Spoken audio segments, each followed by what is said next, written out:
If you advocate for a gun-free zone, every 14 people that die in one, 10 of them are on you. Because we should have had guns in there, and they should have had people that were allowed to defend those students in there, and they didn't.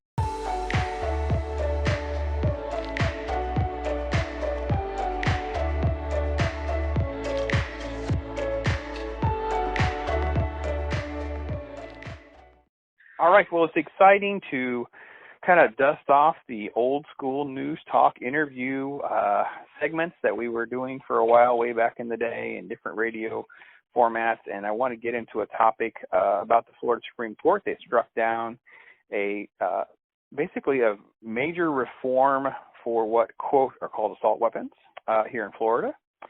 And I want to get through some of the stories and the headlines with that, read you some of that information. I thought we'd have a guest on with us. Florida's first libertarian candidate for U.S. Senate and the co-host of Unattended Baggage, a longtime friend of the show, Alex Snitker. Alex, thank you so much for joining me. Thank you, Brandon. Appreciate being on. Man, it's so awesome to get a chance to catch up with not only you, but also like dive into a story that basically there's no air for a story like this. So we're documenting it. Let it come out whenever people decide to come around and read and get into this. I was really kind of shocked, and what drew my attention to it was the headlines at Florida Politics was, quote, the court shoots down assault weapons ban. ABC had Florida Supreme Court blocks assault weapon ban from ballot. And, of course, Tampa Bay Times, assault weapons ban in Florida squashed by state Supreme Court. So I'm like, all right, well, let me dive deeper into this and read the actual ballot initiative, what actually was going forward. And it died in a 4-1 vote, and basically said that voters were going to be deceived by the language in the law. And it said, quote, court wrote that while the ballot summary purports to exempt registered assault weapons lawfully possessed prior to the initiative effective date, the initiative does not categorically exempt the assault weapon, only the current owner's possession of that assault weapon. So basically, people can think that what they own now is okay, they'll be grandfathered in, when in fact they could still confiscate weapons that you have and say, well, no, you can own what you want to own, but these, they have to be put back. So that's pretty much how I understood that to be. So are you familiar much with this initiative? I want to dive a little bit into it as we go along, but do you know much about it? Have you read some of the details on this? Oh, yeah. No, I have. The thing about it was, so after the Parkland shooting, some of the parents and families that were involved with that, as well as other gun control groups that, as soon as they see something like this happen, they try to take advantage of the situation. And so they got together to say, what can we try to do? And they tried to put forward a constitutional amendment that would go on the ballot here in Florida that would be an assault weapons ban. At least that's how they were monikering it as. But if you read what they wrote, though, they wrote a semi-automatic rifle ban is in all reality what they wrote. And it would have made almost any long gun illegal, and that was way more than the assault weapons thing. I mean, I know why the Supreme Court knocked it down. I know what they were talking about, but I think the far more egregious part of it was what they were defining as an assault weapon. And an assault weapon was not a fully automatic; it was a semi-automatic weapon that could have cartridges. And it was like almost everything was a semi-automatic weapon. And I think they were doing that on purpose. I think they were doing it to try to get it on the ballot. But also I think that if it wasn't going to make it onto the ballot, then what they wanted to do is they wanted to make something that was written so egregiously that it would get struck down so they could use this as a rallying cry or whatever in order to gin up more support for their positions and for the candidates that they're going to support moving forward. So let me ask this, because I think that because I think this is why gun owners don't and won't trust gun laws, right? And this is exactly what the NRA, different gun ownership groups and advocates of the Second Amendment always say happens. This was literally the petition, and it says across the top, ban military-grade assault weapons now in 2 easy steps, and it has a picture of this long gun with a slash through it. But as you said, I want to read what Ballotpedia wrote. And it's, quote, prohibits the possession of assault weapons defined as a semi-automatic rifle and shotguns capable of holding more than 10 rounds of ammunition at once. Then it goes on from there. But basically that's exactly what you're saying, that any magazine that will hold 10 or more rounds could be basically stipulated within this gun ban. And then, as we said before, the confusion lies that it only exempts the owner, not the weapon. So basically, you're looking at this poorly worded and petition-driven, we're going after these, quote, military-grade type weapons, yet the language of the law is pretty much for any long gun that holds 10 or more rounds. And I think what you're saying is the lead into my question. At this point, do you think this is almost like an Overton window thing? We ask for this. It basically is ban everything. It's struck down. We go, okay, well, then we'll ban just this. And then they go, well, we're see how we're compromising? We're the ones compromising. Is that kind of what you see might be the direction they go, or do you think, no, they'll just find a different way to wording it?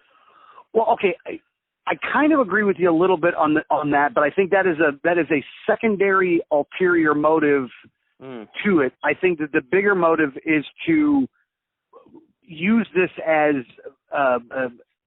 fodder for elections in order to Democrats can use this as a rallying cry. This is why you need to elect us in the next election cycle, because the Supreme Court is never going to, is not going to do this. We have to do this legislatively, and I think they're going to use that a lot. Don't get me wrong. I think that there are different interests at play here all at the same time. There's a lot of different interests at play here. I think that the Democrats many times will use movements like this in order to get elected into office. Republicans are going to use it in order to have a boogeyman in order for them to go after. But in all reality, it was very poorly written. Like this amendment wasn't written well, and considering the amount of money and the lawyers that are on their side, if you wrote this like horribly, there has to be another alternative there. Like I can't attribute you being that dumb to the rationale behind it. Like how would you get all this money to get this petition done and to get this support out there enough to where it would trigger the Supreme Court review, because the Supreme Court just doesn't review any of them? How would that happen if it wasn't done by design? Right. Yeah, no, I agree. And this is, as you said, was put together by a lot of different groups. Let me read another quote to you and get your thoughts on this, which I think is going to kind of fuel a lot of what you're saying. And that is, you mentioned Parkland. You met the motivation there of a lot of individuals, especially the family members. They've joined a lot of groups, and one of those is Gail Schwartz. Her nephew, of course, was one of those killed in that horrible shooting.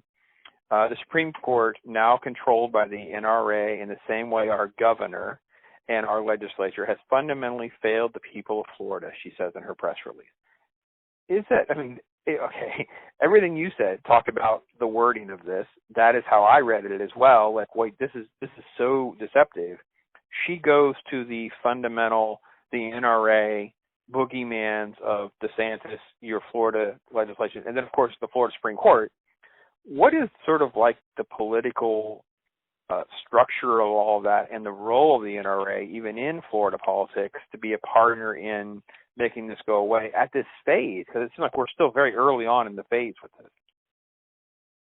I think the NRA as a political organization it doesn't have as much to do with what happens on the Supreme Court level when it comes to things like this. Don't get me wrong, I'm sure they did an amicus brief and they've put their position out there.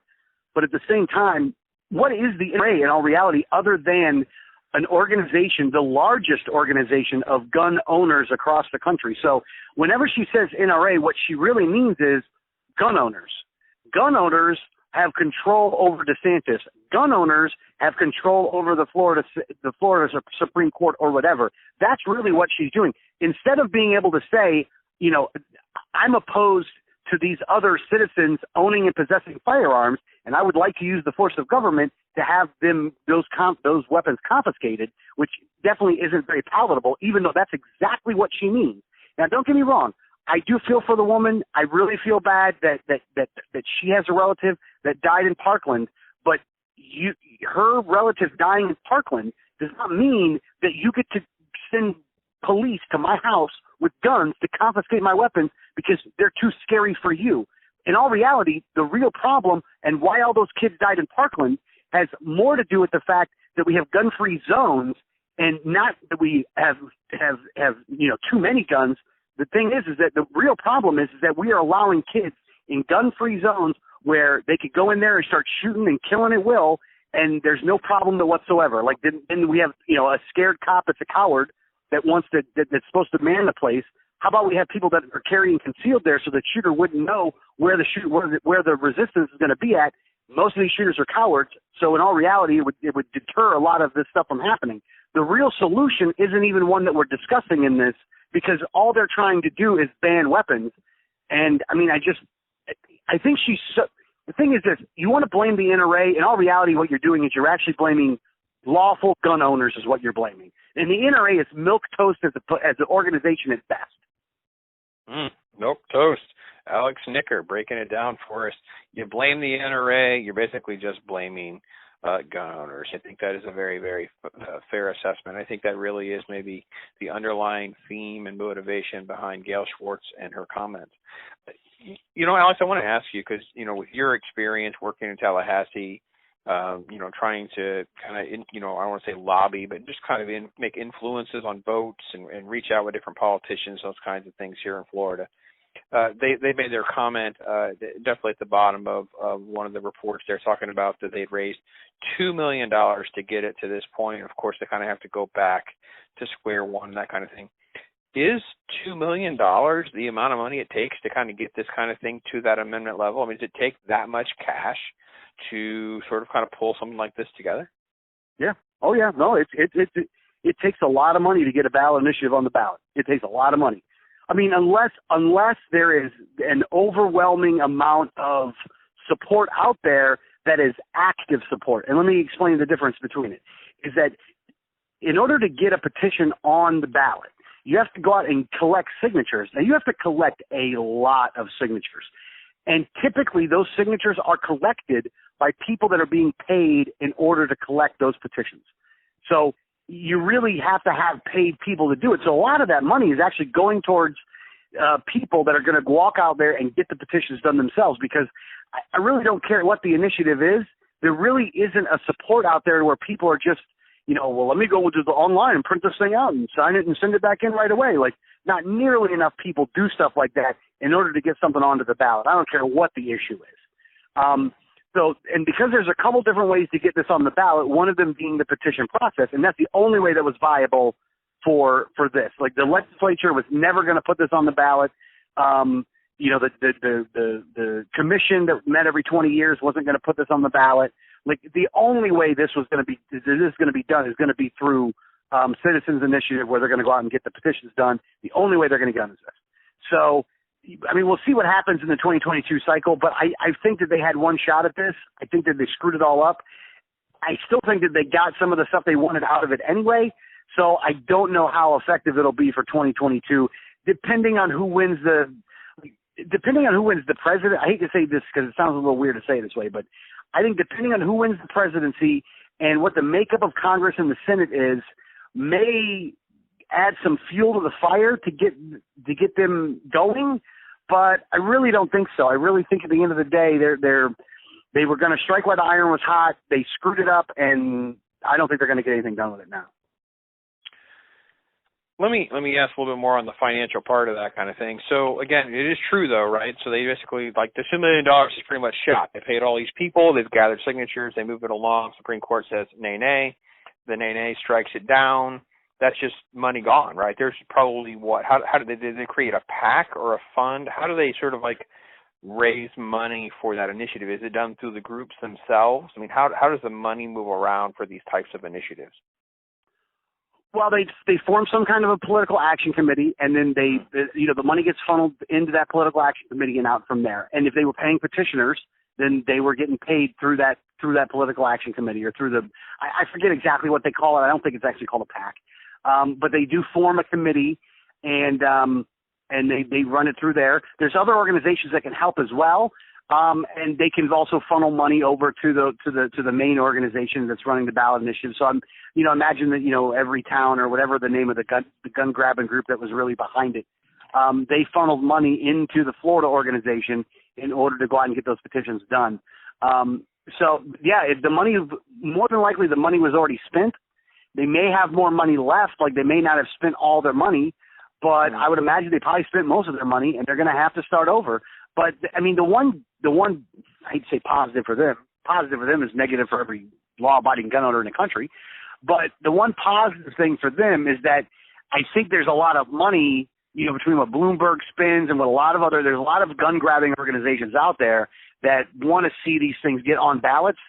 Florida is considered to be a large bellwether state that's kind of in play a lot of times, where the Democrats think that they can win elections here. So I think that you're going to see work towards this again, but I just don't know how successful they're going to be, though, at this point, though. I mean, I could be wrong, and they could be wildly successful, but I just, you know, especially if the Florida legislature doesn't actually fix the underlying issue that they're able to point to in order to gin up the support for this, because there is a problem, and it does need to be addressed, but the Florida legislature didn't really fully address it the last time.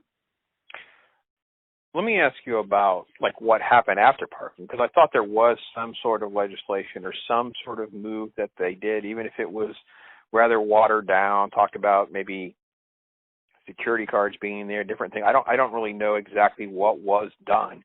Was there anything done? And if so, has that proved to be effective? In other words, I don't think we really had any major terrorist attack, mass shooting type instances since Parkland here in Florida.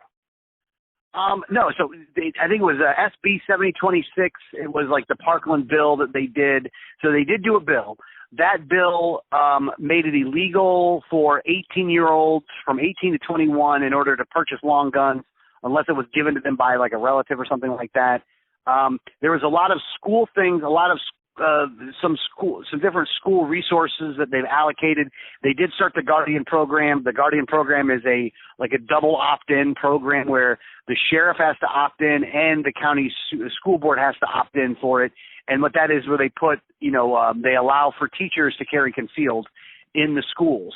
When I say it was a watered down approach, is that they should have actually just allowed for this, because it was a lot cheaper in order to put teachers in there and allow them to carry weapons than it was to just put resource officers in every school.